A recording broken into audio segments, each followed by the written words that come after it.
Reactive captaincy का आखिर मतलब क्या है कि बाबर आजम को कहा गया दैट इज रिएक्टिव कैप्टेंसी और I am sorry Babar Azam.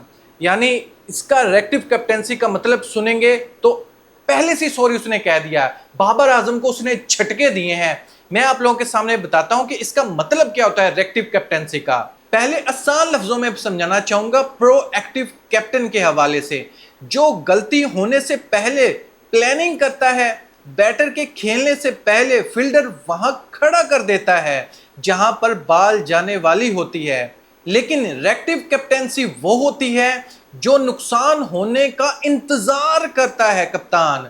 जब नुकसान हो जाता है तब वो रिएक्ट करता है, रद्द अमल देता है। अगर पहला प्लान फेल होते हुए नजर आ रहा है, ए प्लान अगर फेल हो रहा है, तो उसी वक्त प्लान बी के बारे में ना सोचना, खुद फील्डर सेट ना करना, बैट्समैन की शॉट के हिसाब से फील्डर को आगे पीछे भगाते रहना, इसको बोलते हैं रिएक्टिव कैप्टेंसी। बॉलर को तब बदलना जब वो बॉलर मार खा चुका हो, बॉलर के मार खाने के बाद बॉलर को तब्दील करना, इसको रिएक्टिव कैप्टेंसी कहते हैं। और हमने देखा है उबैद शाह को 30 रन पड़ गए और जम के उसकी धुलाई हुई, लेकिन उसको बाद में उसको चेंज किया गया। आप जानते हैं मोहम्मद अली बॉलिंग करवा रहे थे, एक नहीं दो नहीं तीन बार स्लिप्स पर से चौके गए हैं, लेकिन बॉलर्स के बोलने पर आपने वहां पर चौथा स्लिप रखा, पहले से आपने वहां पर स्लिप नहीं रखा। एक अगर वहां से एज निकलकर चौका चला गया तब आप वहां पर स्लिप खड़ा कर देते तो रिजल्ट डिफरेंट होता। फॉर एग्जांपल एक स्लिप से आपने 3 स्लिप खड़े किए हुए हैं, चौथे स्लिप से बॉल जा रही है, 3 बार जा रही है। अगर आप पहली बार वहां पर खड़ा कर देते एक फील्डर, तो आपके पास 2 और विकेट्स आने थी। जहां पर वेस्ट इंडीज ने इतने ज्यादा रन्स बना लिए हैं, वहां पर ये 200 के करीब रन होते, 170 के करीब रन होते हैं। लेकिन यहां पर रिएक्टिव कैप्टेंसी थी बाबर आजम की तरफ से। ये मानना था एन विशम का, वो मैच को बड़ी गहराई से देख रहे थे। जहां पर तारीफ करनी होती बाबर आजम की, लास्ट मैच में उसने तारीफ भी की, मोहम्मद अब्बास की उसने तारीफ की, लेकिन आज स्टार्टिंग में ही वो जानता था, क्योंकि इस बार हिस्ट्री में काफी सालों के बाद जो वेस्ट इंडीज के टेस्ट ओपनिंग जोड़ी है उसने 49 रन्स बना लिए थे, उनका कोई खिलाड़ी आउट नहीं हुआ था, क्योंकि वो उबैद शाह को एक ही ओवर में 3 चौके वो लगा रहे थे। इस वजह से उसने बोला था कि बाबर आजम रिएक्टिव कैप्टेंसी कर रहे हैं, आई एम सॉरी। उसने सॉरी भी कहा, लेकिन इसका मतलब आप जान पाए कि 3rd क्लास कैप्टेंसी की है बाबर आजम ने। लेकिन दोस्तों आप जानते हैं कि वो उबैद शाह पर अटैक कर रहे थे, आप इस चीज को अच्छे से जानते हैं। उबैद शाह को वो मार रहे थे, उबैद शाह के टाइम पर कोई भी एज नहीं गुजरा, डायरेक्ट आप देखिए मिडल हो रहा था बॉल और चौके हो रहे थे। बहुत से लोगों का मानना यह है कि बाद में बाबर आजम ने चौथा स्लिप फील्डर भी लिया था, लेकिन उस वक्त तक बहुत देर हो चुकी थी। बाबर आजम को पहले रिएक्ट करना चाहिए था, पहले ये स्लिप खड़े कर देना चाहिए, अटैकिंग कैप्टेंसी करनी चाहिए थी। अगर एक चौका वहां से जा रहा तो जाने दे, दूसरा जा रहा है तो वो पकड़ा भी जाएगा, आपके पास ज्यादा मार्जिन होगा। और बैट्समैन के माइंड में कहीं ना कहीं ये जरूर होगा कि स्लिप पर एक नहीं दो नहीं 4 फील्डर खड़े हुए हैं, तो उसको बॉल तो या तो प्रॉपर मिडल करना पड़ेगा जब मारते हुए, नहीं तो फिर उसको डॉट बॉल खेलनी पड़ेगी।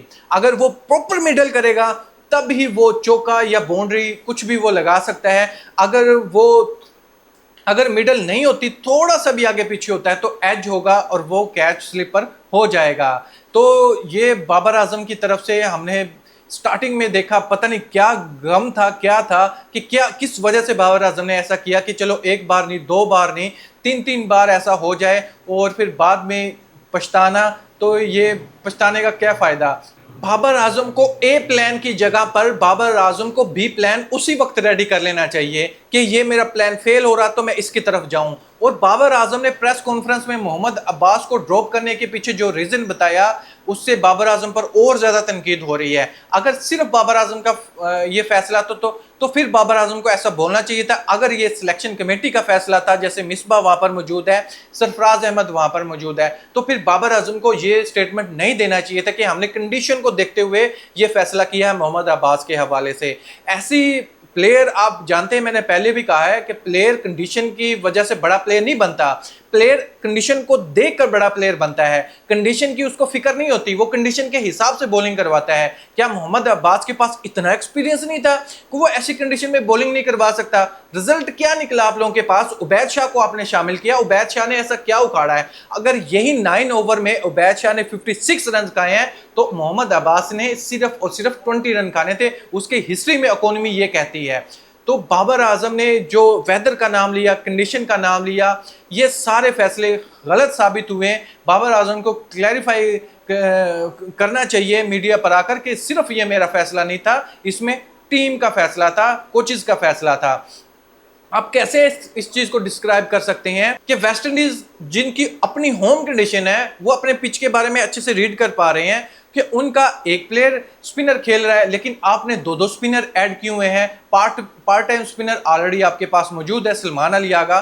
तो आप फास्ट बॉलर के पास क्यों नहीं जा रहे, जबकि आपके पास 2 फास्ट बॉलर आपने ड्रॉप कर दिए, आमिर जमाल की सूरत में, खुरम शहजाद की सूरत में, और क्या नाम है मोहम्मद अब्बास। 3 फास्ट बॉलर आपने ड्रॉप कर दिए, 2 आप खिलाने लग रहे हो। तो आप 2 फास्ट बॉलर से कैसे उन लोगों को ऑल टीम उनकी आउट करोगे, रन ज्यादा लीक करके आउट करोगे? और उसकी सबसे बड़ी मिसाल तो यही है कि स्पिनर 50 ओवर करवाने पर 2 विकेट लेकर जा रहे हैं, फास्ट बॉलर कुछ ओवर करवाने पर 17 और 9 ये ओवर करवाए हैं फास्ट बॉलर ने, और वो 3 विकेट्स लेकर जा रहे हैं, जिनमें से फास्ट बॉलर की विकेट्स मिस भी हुई हैं। यहाँ पर मोहम्मद अब्बास ओवर करवाता 15 ओवर करवा लेता, 12 ओवर भी वो करवाता, तो रिजल्ट डिफरेंट होता। ये 56 रन जो अब्बास को पड़े, इसको उबैद शाह को पड़े, ये अब्बास 56 रन ना खाता, वो 20 और सिर्फ 25 रन खाता और 2 विकेट्स भी वो लेकर जाता। ये उसका स्किल है। वो पता नहीं 18 रन देकर के 28 रन देकर ऐसे मोहम्मद अब्बास 1 विकेट लेकर जाता है, उसकी इतनी अच्छी इकोनॉमी है। लेकिन मोहम्मद अब्बास को ड्रॉप करना, ऐसी कैप्टेंसी करना, अब पता नहीं क्या है plan. Babar Azam full power रख रहे हैं कैप्टेंसी में, या पीछे से इंस्ट्रक्शन आ रही हैं कि हाँ जी ये ऐसा कर लो वैसा कर लो? इस सब चीज़ों के हवाले से कमेंट बॉक्स में ज़रूर बताइएगा। क्या सिर्फ बाबर आजम का ये प्लान है, या दूसरे इससे साइड पर हो गए हैं कि बाबर आजम को कुर्बानी का बकरा बना दिया जाए, हम पर कोई बात नहीं करेगा, सिर्फ बाबर आजम पर बात करेगा?